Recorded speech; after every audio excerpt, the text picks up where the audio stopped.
know who he is. This is my little brother, The notorious Skinny Me. That boy about 130 pounds of horror. I know this for a fact, man. And guess what? That's what I like about Skinny Me. That's what I like about Skinny Me music, man. It's just raw. And it's like reality rap. the mafia. Skinny Me go through a situation, and guess what? It's gonna be in the song. He's gonna make a song about it the same day. So that's why I feel so much. I know it. A reckless anthem. When he said and I did that, I seen him do it. When he said somebody try to drop on me, and I wrestled him out for the gun. Man. And I seen him do it. Motherfucker, cock blowers, you cowards, man. Come see us, man. I swear to God, you come down this block, gonna get filled up with so much smoke, nobody gonna make it off the. You come down this block, is nobody gonna make it off this block, man. I promise you, you won't make it off this block, man. Anyway. On everything I love, you come up on us, man, you're not gonna make it. Boy, clean off, man. One of the most feared men in Philly, A.R. was just sentenced to 45 years on some crazy crimes. But what happened to him? If you do a little bit of digging and you go search him up on Google or YouTube, really wherever, you gonna see they got compilations on compilations, greatest hit volumes of him snitching on himself and the people around him. But what even happened? What was he speaking on that was so bad he got hit with 45 years? His music career started many years ago, all the way back in the early 2000s he was making some music. But that was because he got tied into the music space real early on in his life. See, back during the early 2000s, there was a rapper out here named Cassidy, and he ended up getting close with A.R. But Cassidy being friends with A.R. would cause a lot of problems. On April 15, 2015, something crazy went down. Basically, A.R. and Cassidy got involved in a situation where a man ended up getting smoked. Feds said Cassidy and A.R. had a whole arsenal. I'm talking about AKs, pistols, and they ended up letting some shots go on a group of men after an argument went left. And sadly, one of the men did pass away. But the other two who got hit survived. And for some months after this situation went down, it was probably in the back of their mind bothering them all the time because 12 ain't came and got him yet. They ain't faced no time. They just on the run because the case wasn't really solved until June 9th, 2005, just 2 months after that situation went down. See, to put this into perspective, this was at the height of Cassidy's career because right now, on June 9th, 2005, he had everything to lose. He had a big song out, he had eyes on him, he had people wanting more music from him. But this A.R. situation had already went down. And basically, Cassidy lost everything he had going on at the time because of the situation with A.R. They was ready to, they was ready to bang heads. You know what I'm saying? So Cass said, well, you keep talking about the guy act like he built like that. Call him now. Okay. So the boy called me, and I moved in a way Cass never seen a guy move before. So he was scared to death, and it was like the respect level just went through the roof. I got locked up for some drama. You know what I'm saying? Some other type stuff. I did like a year and a half, and I came home. That's when Cass was going through the situation. Mind you, Cass left my hood when he was 9. So he didn't really know. He just heard about me word of mouth, word of mouth. You know what I'm saying? So basically, when Cass went through that situation, he came and got me because he seen how I held it down the last time. And he was kind of like, yeah, Ab, please, man, I need you around me. You're one of the realest guys I've ever seen. Oh, okay. He begged me to start hanging around him. And it was like, you know what? I ain't really doing nothing, but I'm out here selling drugs and stuff. So, all right, I get with you. And I got with him. And it wasn't even a whole month before I released. This is my first time really hanging with him. I was charged with not even a whole month. You know what I'm saying? Then, the rest is history. Okay. Went to jail. I came home, and then I said, man, listen, I'm gonna take this rap thing serious. He was excited. He said, come on, I got you, I'll make you a millionaire. And I was rolling with him, and it ain't playing out. This the thing. On June 9th, they issued a warrant for his arrest, and they was trying to book him on the M charge, attempted M, reckless endangerment, aggravated assault, conspiracy, and some weapon possession charges. But some days later, on June 17th, he would go and surrender. And for a while, A.R. and Cassidy was just facing who knows how much time until one day out the blue, the primary witness in the case somehow withdrew. And the speculation within the community is that people think A.R. was just that feared he had niggas pulling out the case. And something I didn't even say was A.R. do call himself the King of Philly. And I guess this situation from back in 05 was him living up to that name. But eventually, both of them did get out. And just a few years later, AR will be right back in some problems. 2011, he got into a situation that almost got him smoked. But before I tell y'all about what happened in 2011, a word from today's sponsor, Manscaped.com, the men's lifestyle brand that's changing the whole grooming game. Over 10 million men worldwide choose to use Manscaped, and that's telling you so. Manscaped has really mastered the art of grooming. Let's jump into their latest grooming hygiene blend, the Performance Package 5.0 Ultra, featuring the Lawnmower 5.0 Ultra Electric Trimmer. See, they stepped up their game with this one. With the Lawnmower, they took precision to a next level. The dual skin safe blade heads and the upgraded trimmer, and interchangeable foil blade for increased performance. The upgraded trimmer blade has long, wider teeth that can get through hair real easily, basically a precision powerhouse. But what really changed the game is the foil blade. See, this gonna have you smooth to make sure that you bear. But you're probably wondering, what is the dual blade system? Really, you can start off your trim by using the trimmer blade. Then you take that off and put on the foil blade to really get down to skin level. So you basically getting 2 trimmers for the price of 1. I say that's a win, but that ain't it. The Lawnmower 5.0 came with some more features. The LED light that has a dual temperature feature, so you can really see what you're doing while you shave. Also comes with a travel lock for easy portability, USB-C charging, and a comprehensive 3-level battery life indicator. Then on top of all of that, it's waterproof. This package comes with more though. The Performance Package 5.0 Ultra comes with the complete Weed Whacker 2.0, the perfect nose and ear hair trimmer, so you can get the hair out of wherever you need to. Just like with the Lawnmower, this waterproof and rechargeable. But guess what?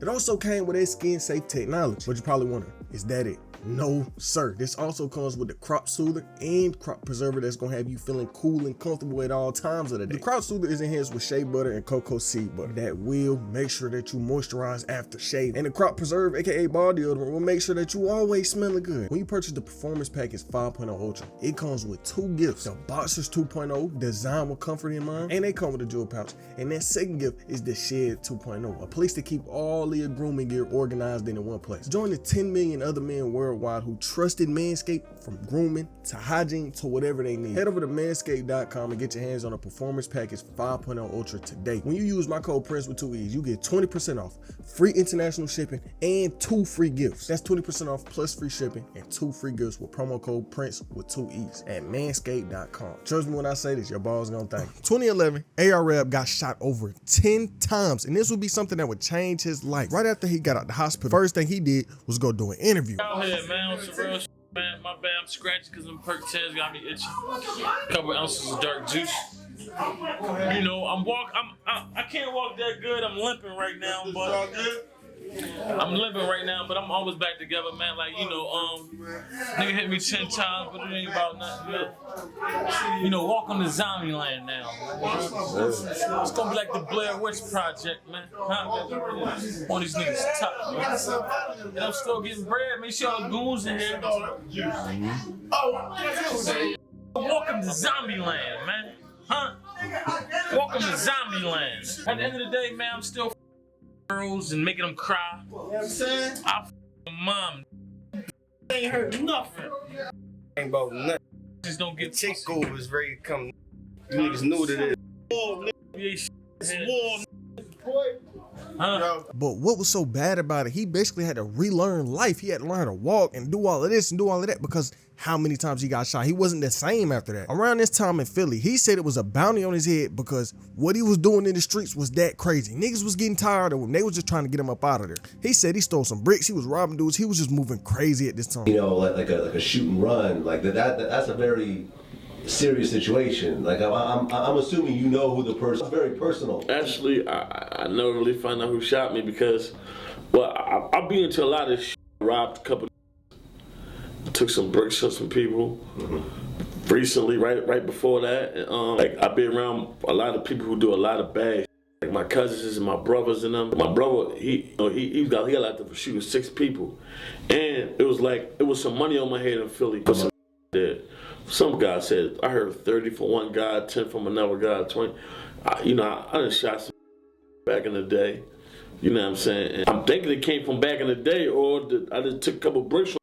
Ain't adding up, nobody claim it, like, you know what I'm saying? And really thinking about it, getting hit 10 times and then driving yourself to the hospital and somehow living after all that went down is crazy. But he ended up getting hit 5 times in the ass, couple times in the legs, the hands. Really, everywhere. And this situation did traumatize him bad. He said after this went down, he didn't even want cars to drive near him anymore. If a car was on the side of him, he just had to get away. He started to panic. But this wasn't nowhere near the first time he got shot. He said before this situation, he had been in at least 20 different shootouts, but he couldn't catch a break.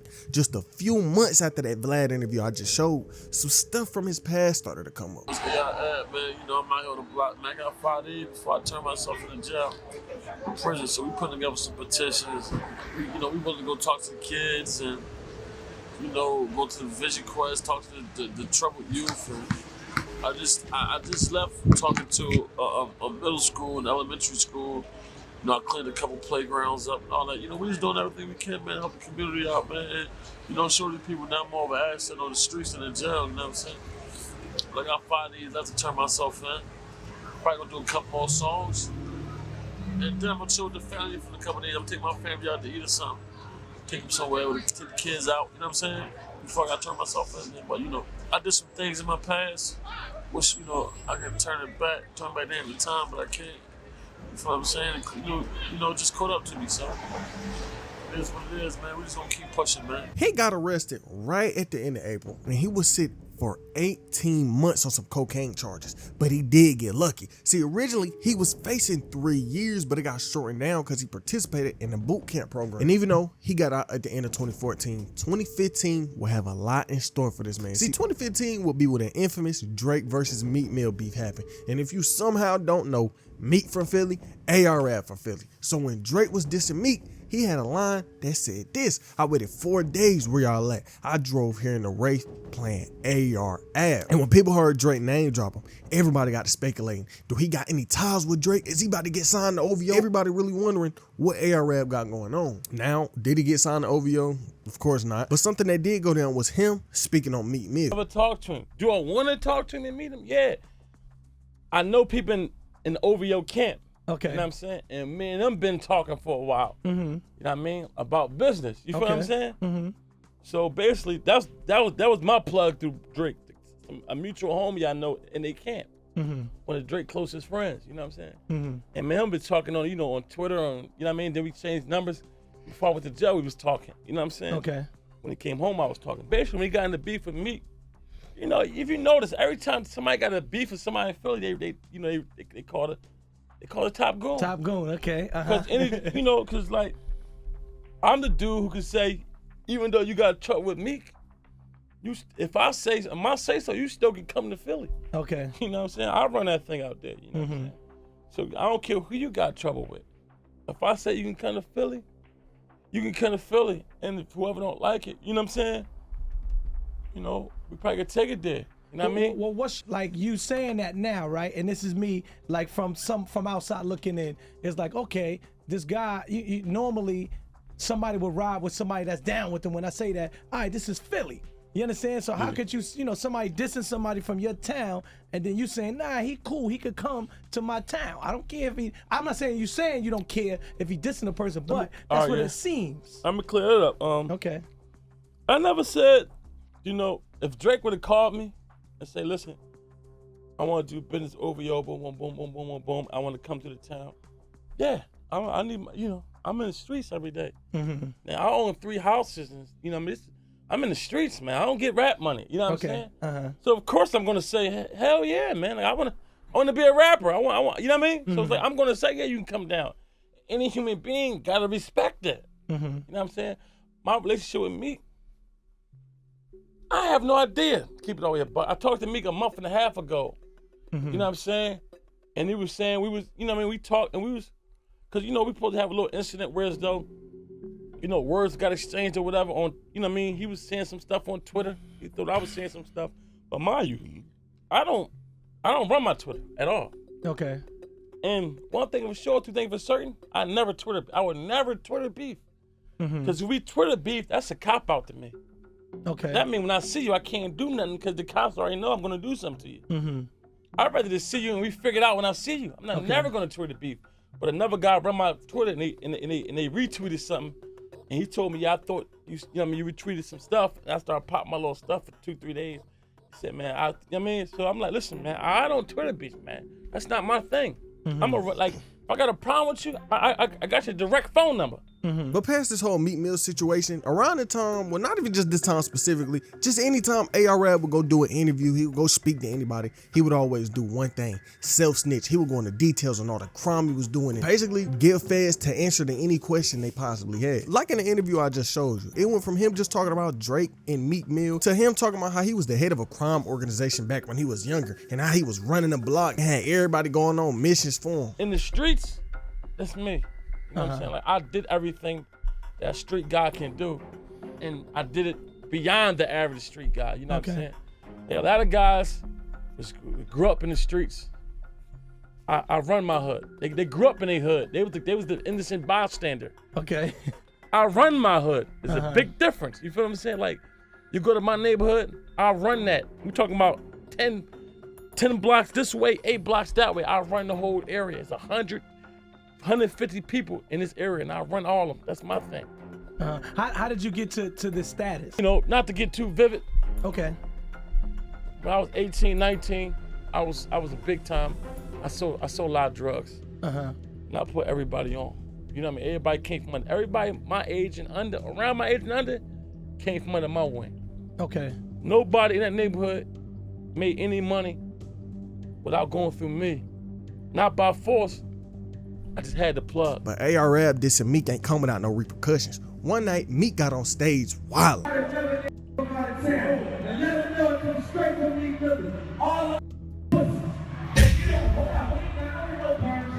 The niggas get on camera and get to talking all this gun murder with shit. That nigga do shit, get shot the up. We get money. If you want to win dream chases, make some noise in the building one time.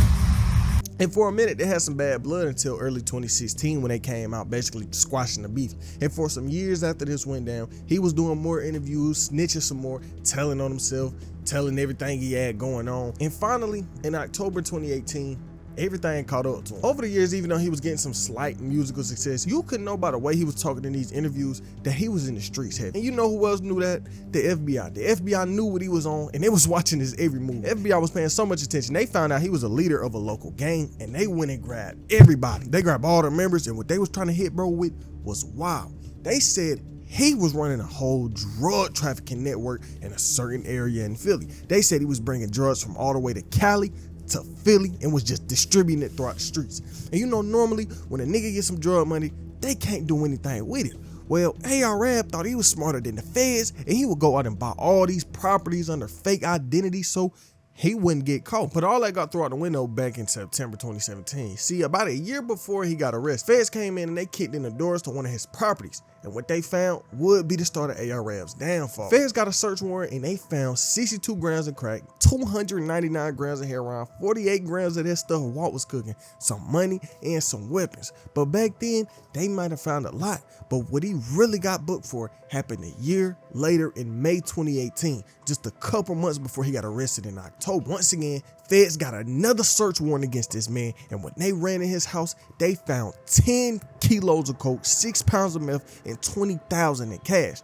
U.S. Attorney McSwain said this: the charges alleged and the superseding indictment are extremely serious, and if convicted, these defendants are facing major time. The investigation and prosecution of drug trafficking organization remain a high priority at this office. We're committed to doing everything we can to stop the flow of these deadly drugs into the community. Then to make it all worse, right? He doing all that talking in these interviews that wasn't helping nothing. Like I said before, it was giving feds the answer to every question they had. And when he finally did get arrested, it was all over the internet. Even Dr. Umar was online talking about it. Well, Ab is from North Philly. I'm from North Philly. I don't think we've ever met necessarily, but of course, he's a few years younger than I, so we could have crossed paths and I just not remember the face. But my thing is, I don't appreciate the fact that so many people are making light of his situation. I'm looking across social media and I'm seeing that he's been the subject of jokes, him and the other 8 brothers who were allegedly arrested. I don't think anything's funny. I'm sure they have families. I'm sure they have children. They may have been responsible for certain individuals' care. You know, there's a lot that goes into removing someone from their life and incarcerating them. There's children that suffer. There's elders that suffer. There's parents that suffer. And I don't think it should be a joke. I don't think we should be making fun of that type of a situation. So, you know, I just hope we as a people can get back to being honorable, get back. And what people think led to him getting arrested was something he said in the DJ Vlad interview. I had a minimum wage job. I was making close to $200 a week. And one of my little cousins at Outrage that came up under me, man, he was selling drugs. And he told me, he said, listen, Ad, mine has to be around him all day while he's selling drugs. I'll be him all day, then go to work. So he said, listen, man, 8-hour shift, 3 8-hour shifts, I pay all three on $500 a week. And I was like, damn, I'm making $200 a week. So in my mind, I said, this is the smartest thing to do is make the $500 a week. I sit here all day. I sit here like 14 hours with him all day anyway. This the guy be around all day, every day. So I said, listen, man, give me the job. Got in the game, just bought me a couple of pounds of weed and just gave it to me for free. He said, just go ahead, man. Just sell some, we sell weed. I just started selling the weed and I just got it rolling. I had 2 blocks. Then, you know, I just graduated from that and went to the crack game and we were just out there rolling, man. Well, you said if you take rap money away, no rapper would have more money than. I was like the guy that, I was the young guy everybody knew. So I can go sit on this block and sell drugs. I didn't have to use force. And I just, here, y'all do this, y'all do that. The older guys than me. When I turned 17, I probably could physically beat probably all of them in fighting. You know what I mean? So that wasn't the issue. I got little cousins and little brother who was already just shooting people. You understand what I'm saying? So when I went on the block, and it wasn't about force, I got every right to this day do. One of the most popular, one of the generated blocks in my neighborhood was the block I grew. I knew the owner of the block. He used to give me dollars to go to the store. So when I decided to do something, he got killed and it left a void. You understand? And I bought some guy from an older guy from another neighborhood, my neighborhood, and he had the brain, he had the money, he had the system. So he ran it, and I was under other people hate. That started a whole lot of war. Started a big war because I bought somebody else. Nigga just got on the interview and basically said he inherited a whole drug ring because his OG stepped out the game. And for a while after this, he was just facing time. And feds would be looking into every single thing he ever said online to use against him. I'm the hood. You see, it's about 20 savages out there. I'll run all of them. They listen to what the I say. They killed me. Some of them shot. Yesterday. I'm a shot and everything. I'm still going to work. Everybody can shoot. Nobody likes getting shot. When they shoot, you stand there and look at them. You give it back. You see that fear in the eyes. Get inside of here. Then you go to their block. Go to their block again tomorrow. In the morning. Then in the afternoon. Then at nighttime. Then you get a phone call. Hey, I quit. I don't want no more. Y'all niggas with you. Alright, don't ever come around here again. I went to war with the most dangerous people in my neighborhood. I went to their block. And we came to their block, and there was 6 of us. We was gonna murder everybody on the corner. Right? I didn't know one of my friends was on the corner. And we fired on the corner. And guess who's on the corner? One of my friends was on the corner I fired on. Turn the camera that way. No Grace Bros was on that corner. Fact. Man, them niggas let that shit fly. And I got the out of there. I'm keeping it bean, man. You know, Allah was with me. You know what I'm saying? Because them balls was about 7, 8 deep. And I looked one way, I looked the next, and they was lined in the middle of the street. Oh, and the shit. I ducked down, rolled, kicked the motherfucking door with porch I was sitting on in, ran to the 3rd floor, took all my clothes off, and make sure I ain't had no bullet. Bro, I said, I want to be a shooter. Guess what? I allowed him to be that. I allowed my man Bros to quit rap and become a shooter. Bros said, I don't even want to rap. Look at Big Brock back there. Bros, you don't rap no more. You just want to be a shooter, man? Free smoke. I ain't gonna lie, you smell February blood, 3rd. man. My man Bros caught his first shooting. He's like, all right. When he caught his first shooting, he said, he put down the notepad and he said, I let it feel. I just want to shoot. Free smoke. He quit. Alright, you know skinny meat, bitch. Y'all know what it is. Y'all know I'm getting it. So. Check this out, man. OBH Records, King Ab. I got my own record company. I signed myself. Check this out. There's $500,000 on the table, man. This is $500,000 on the table. I just feel like y'all got too excited when Birdman paid me my 200 grand. Like that's some real money. I've been had that money. I felt like y'all believe I was broke before I got that 200. This is $500,000. Huh? This is type money I bet. OBH Records, I got my own company. Huh? This is OBH Records. I got my own company. I'm independent for real. I'm independent. I signed myself. I don't have no boss. I've never had a boss in my life. King Ad, OBH, this is $500,000, man. Huh? You count it. Half a ticket, man. OBH Records, man. Y'all want to sign OBH Records, man? Jump in my DM. I sign y'all tonight. And for about a year, he was sitting until about November 2019. They officially convicted him of running a drug trafficking ring and more specifically turning the label that he started some years back into the alleged drug ring. And at first, he wasn't facing that much time for everything they was trying to get him on. They said he was originally facing 15 years. XXL wrote this. They found the rapper Abdul West, AR Rap, guilty of turning his OBH Original Block Hustlers record label into a drug trafficking ring implicated in at least 2 bodies. West and his co-defendants maintained that OBH was not a drug trafficking ring, but a legitimate record label throughout the whole trial. ARF's 3 co-defendants were also found guilty on conspiracy to distribute crack, cocaine, heroin, methamphetamine. 5 others in the case pled guilty before the start of the trial. According to the publication, ARF smiled and blew a kiss at a group of supporters and fans in the courtroom while the U.S. Marshals handcuffed him and led him out the building. He now faces 15 years minimum in prison. And during the whole time they was in court, they was pulling everything he did and put it under a microscope. They had dozens of IG posts that the FBI was using to link him and people with him to all kind of crimes. It was a point in time where they linked him to a body because of a song that he wrote in the Notes app. Prosecutors interpreted his lyrics in one video to be an admission that West ordered the 2017 murder of a drug world rival, Robert Johnson. Investigators discovered that the lyrics for the track was written 4 days after Johnson's death in a note in ARF's phone. He maintained that it was just a coincidence. And basically the whole case, it was just him against him. That's really what it was. It was him versus his own words. So really think about it. He in there facing who knows how much time, and he just blowing kisses in the courtroom and just giving 12 answers. But we ain't find out what was really gonna go down with him until some years later. April 2021, after he'd been sitting in prison for years, time for him came to get sentenced. He got in that courtroom and the judge just started hitting him with reality checks off the rip. Judge said you could have been a hero. Instead, you became a criminal. You became a drug dealer. You made that decision. That's why you gonna get punished.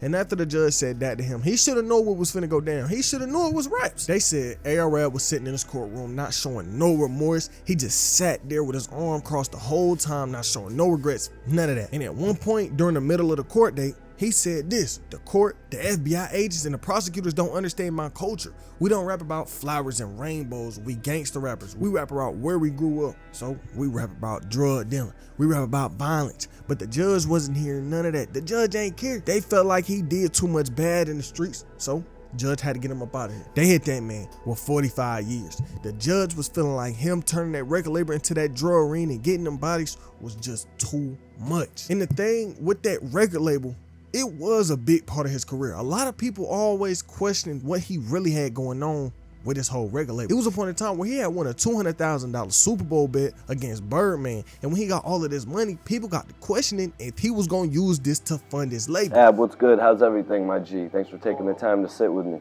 We already know, Mike. Everything good, bro. So you're looking good right now, man. Did that Super Bowl bet with Birdman have a major effect on your life? Oh, well, I already had that type of money already. It was extra. So people want to know, are you like, you know, like now that this happened, you investing some of that money maybe into the label OBH Records? Yeah, I started OBH Records, but like I said before, Ben had that type of money, so that was just, it was a bet. You know, I had to put my 200 up. Yeah, I definitely invested in OBH Records. I was signed to a few more artists, you know, bought some buildings, you know. That's what's up, man. So what do you think about the Sixers making the playoffs? Is there some money to be made?